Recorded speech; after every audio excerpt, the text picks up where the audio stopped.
Well, in this week's video we get the sides 90% done, so 90% to go, and a few other little bits and pieces, so let's see what I do. Come on, let's get cracking. Right, looking at various bits to do with the control column. Let's have a little look down here on the drawing number 3.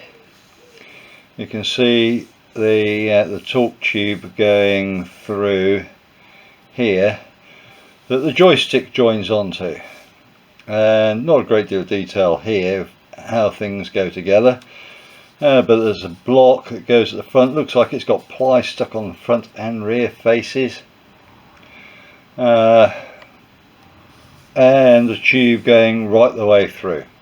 Okay, let's have a little look at this other drawing.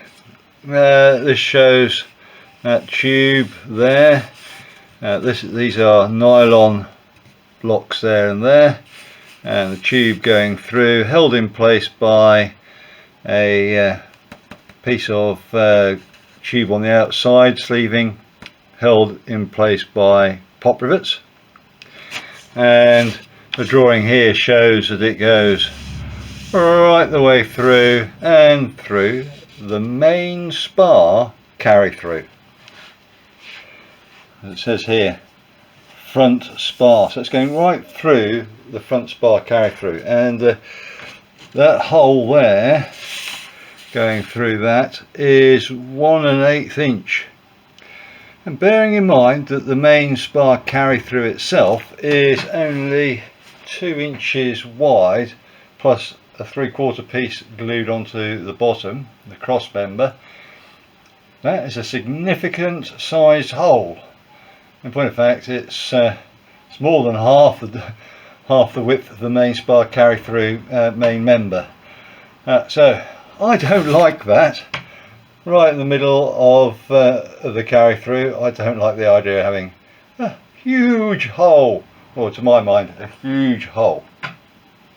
So I'm making a change to the design. Hey ho, here we go, another one of the algae mods. I'm going to change how this whole tube here is supported and pivoted, and to that end I'm going to make up a surface mounted aluminium circular mount, which will be held in with 3 bolts going through through the thing, and I'll put a ply plate onto the main spar carry through as well, just to toughen it up in that area to allow for the fact I'm drilling holes through, and then this tube here will be mounted on bearings. At the front end I'm going to change this, because this piece here is only 3/8 inch wide. I'm going to make a piece that's going to be 3/4 inch wide, with ply gussets front and rear, so it mounts on the top of this block.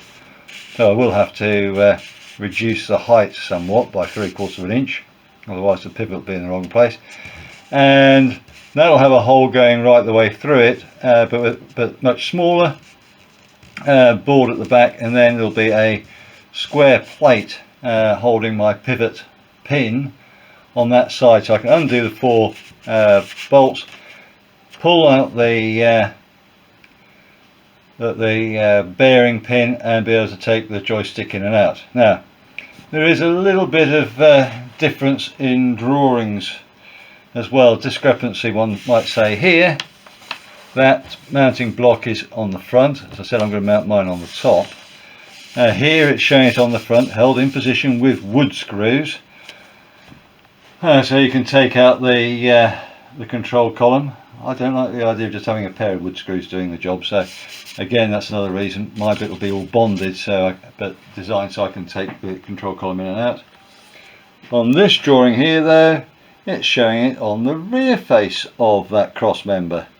So if you had wood screws on that, well, you'd have to lift it up and try and pull it out. Just seems a little bit odd. Just the drawings just don't quite agree in those 2 areas, but hey ho.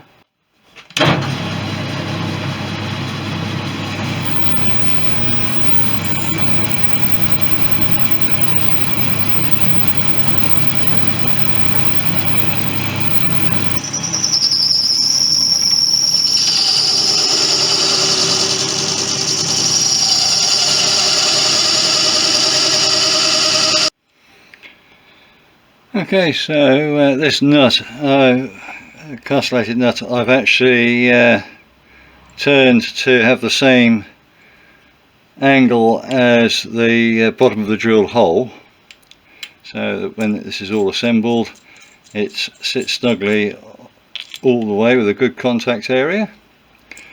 And we'll get this little lot built together, and I'm going to end up putting a 4-jaw chuck in so I can turn the outside down to get rid of a load of weight.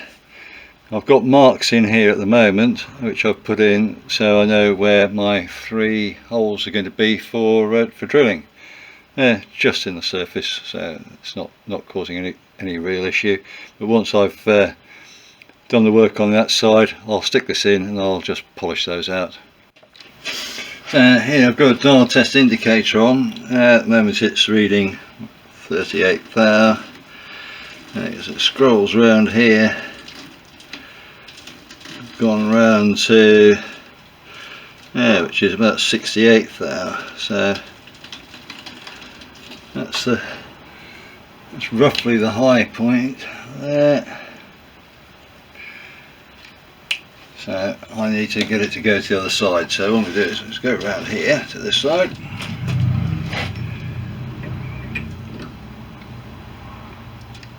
Slacken the jaws of the chuck a little bit, go back round to the other side.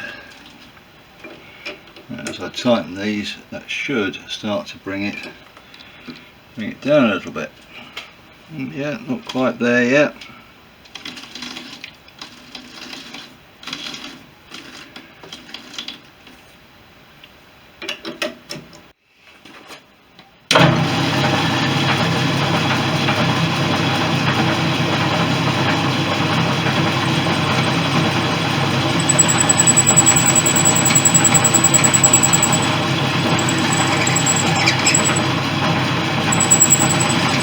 So there we are, I've just rounded off the edges here which are exposed and slightly on the back there, so it doesn't have any sort of like cutting action onto the wood, and that's the machined item at the moment.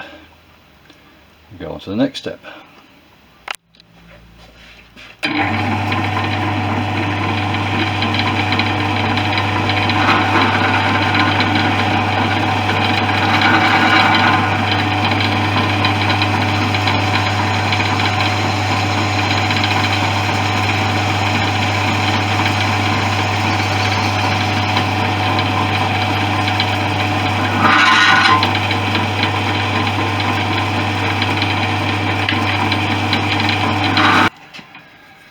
So there it is, drilled out for the 4mm cap head screws. I'll just deburr the holes, but before I do I'm just going to clean up that back face to get rid of the scratches.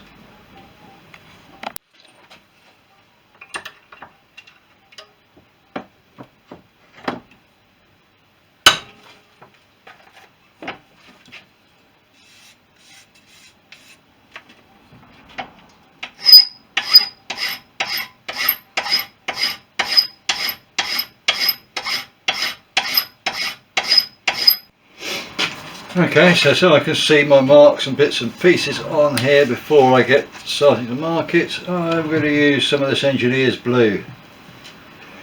Please note I'm wearing gloves. Once you've got this stuff on your skin it doesn't come off.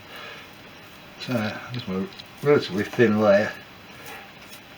Anything excessive means it just chips off rather than making a nice clean mark.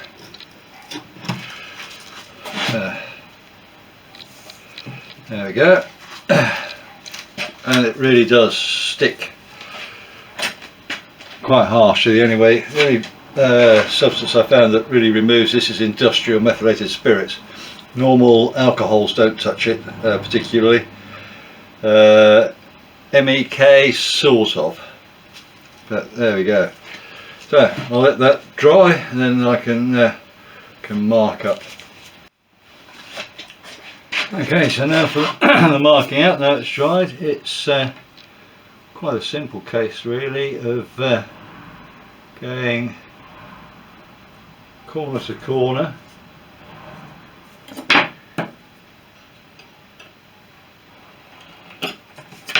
scribing a line.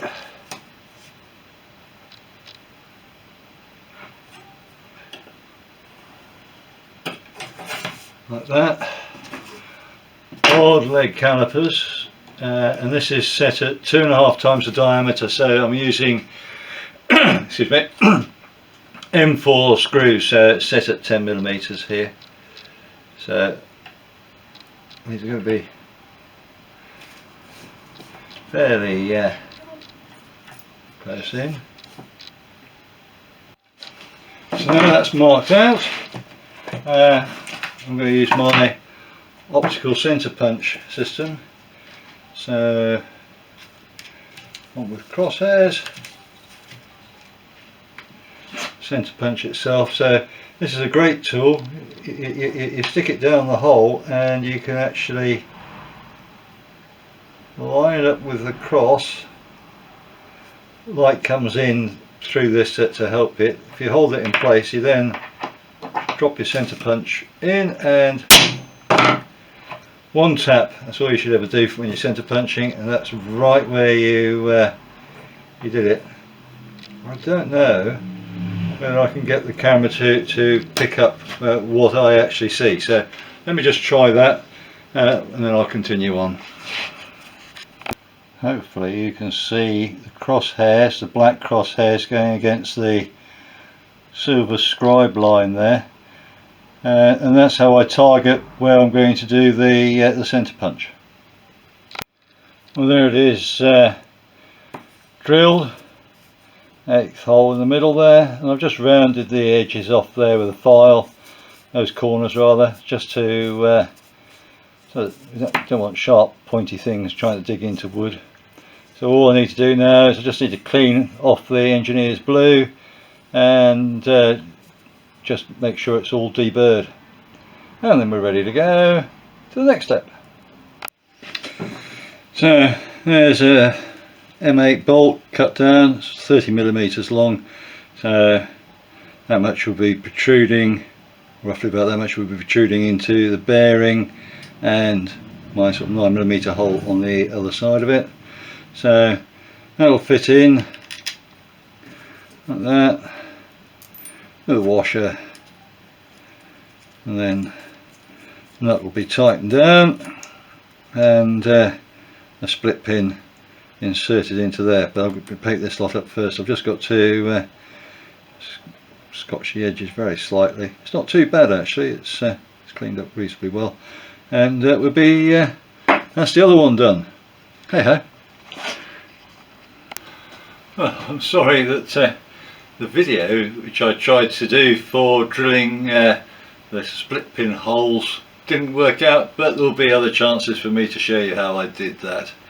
So here's the one for the front mounting. The plain nut here has been stud locked to a bit of bolt, so it won't move at all.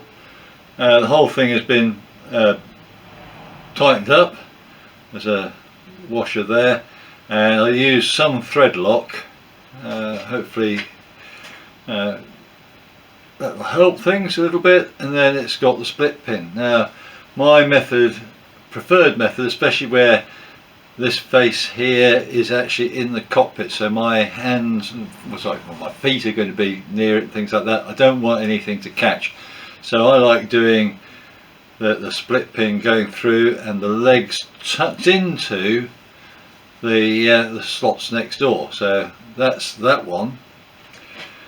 The rear one that goes into the spar carry through, again plain nut has been stud locked, but this time the split pin going through is the up and over method. There's just not enough room in there to play around and try and get it tucked in any other way. Both methods are acceptable, no matter where you do it, they are acceptable methods, but personally I always prefer the round the sides bit. But there we go, the two bearing sections for that, control rod or torque tube to go through for the control column. Okay, this is the rear bulkhead behind the or seat back position almost on the back of station 4. This is the YF11. So first thing I need to do is check that it's square, which I did, and it wasn't, so I had to do a little bit of adjustment. It was out by about 1/8 of an inch, not too bad, but I will be cutting the top off. I don't know how that's sort of showing up on the camera there if I just move you around. So I'll be cutting off the top section here about halfway up the cross member, so I've actually got something to bond this to, and I've got something to bond the upper section to. And part of the reason is that I want to use this to square up the fuselage sides when it's on the table and keep station 4 nice and solid and rigid. So I'm going to utilise that, and of course this would be sticking into the table, which is no good. I'm not overly too bothered about things because I'm going to be changing the shape of the turtle deck, but that's something for anon. So there is the station 4 bulkhead section in place, just resting. Just shows you how the fit is. Just cut the corners out and the top with a jigsaw, and then made sure that the top was dead straight. And so I've got this piece left over at the moment, but that'll be utilised to make the top of the turtle deck once it's got the fuselage the right way up and I start working on that. Well, that's it for this week. Right, let's just sum up what we've done.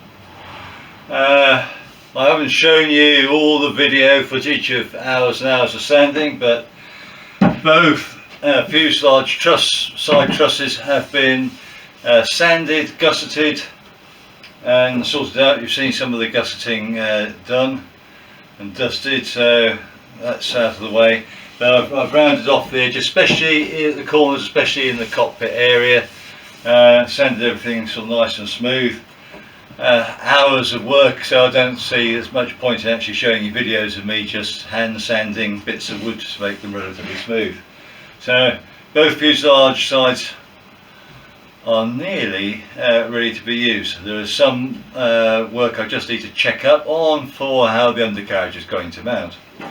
You've seen my production of the modification for the control column pieces, the machining for that, and you've seen the station 3 bulkhead, which I'm fitting to the rear of the angle piece rather than to the front as it's shown on the plan, to give that 3/4 of an inch extra legroom for me. And that is pretty much it for the week. Doesn't show a lot, but there has been a lot of work. Anyway, let's see what I get up to next week. So catch you on. Bye now. Thank you for watching. If you enjoyed the video, please hit the thumbs up. You can subscribe or even hit the little bell notification for future videos. Any comments would be appreciated, and I'll try to get back to you as soon as I can. Remember, go fly and feel the sky.